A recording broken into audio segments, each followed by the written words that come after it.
Thank you for joining me once again. The Deputy Minister of Energy, Dr. Mohammed Amin Adam, has confirmed earlier this morning that Ghana will definitely experience the electricity vehicles on our roads. According to him, thousands of electricity cars are in the system already, but Ghana is ready to factor itself by building electric charging station to meet the demands.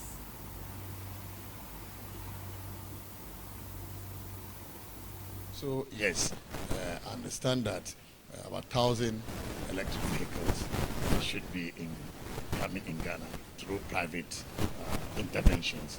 Private individuals bringing in over the next 2-3 years.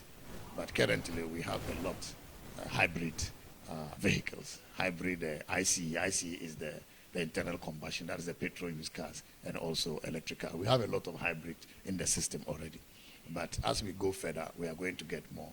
What we are concerned about is to ensure that there's availability of electricity, because as they come in more, the demand for electricity will increase. And so we need to be able to ensure that we have adequate electricity for their use. And secondly, some private individuals are already smart about this, and they are building their own charging stations. ECG is also in the process of deploying charging stations in some parts of the country, so that these electric vehicles will have the use of the electricity that they generate and distribute, as a company. Yes, so I will not say we can, overnight change drastically to the use of electric vehicles, but we have to get ready as a country. We have to prepare as a country.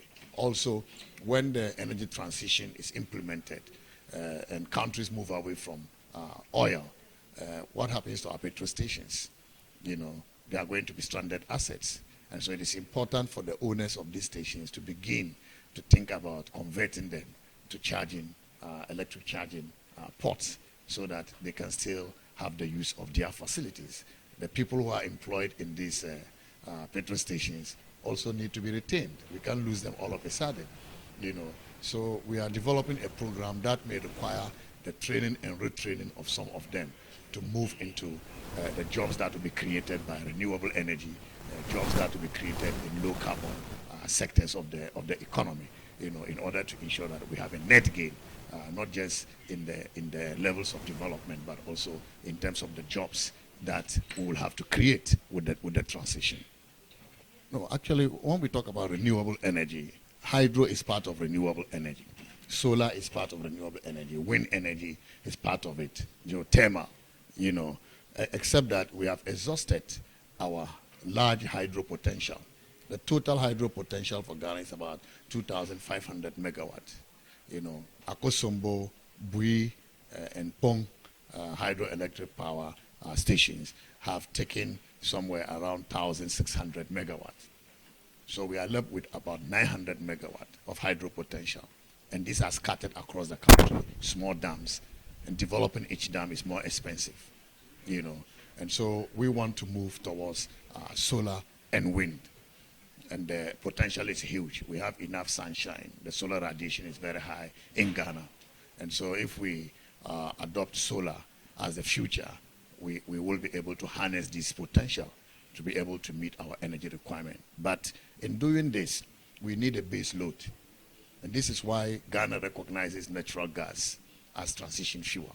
We need base load, because solar is associated with intermittency. When the weather changes, the solar radiation, it's not strong. So what do? Lights will have to go off unless you have a backup. Where do you get the backup from? That is why natural gas is so important.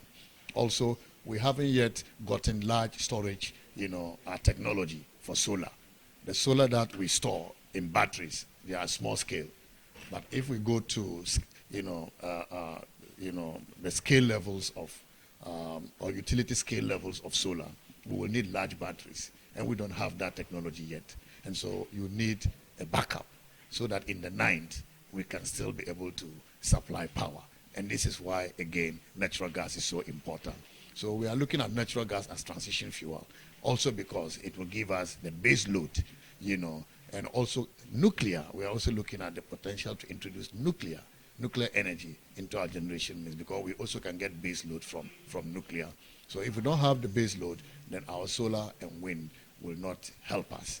And this is why we want to harness all these resources in order for us to be able to supply the energy needs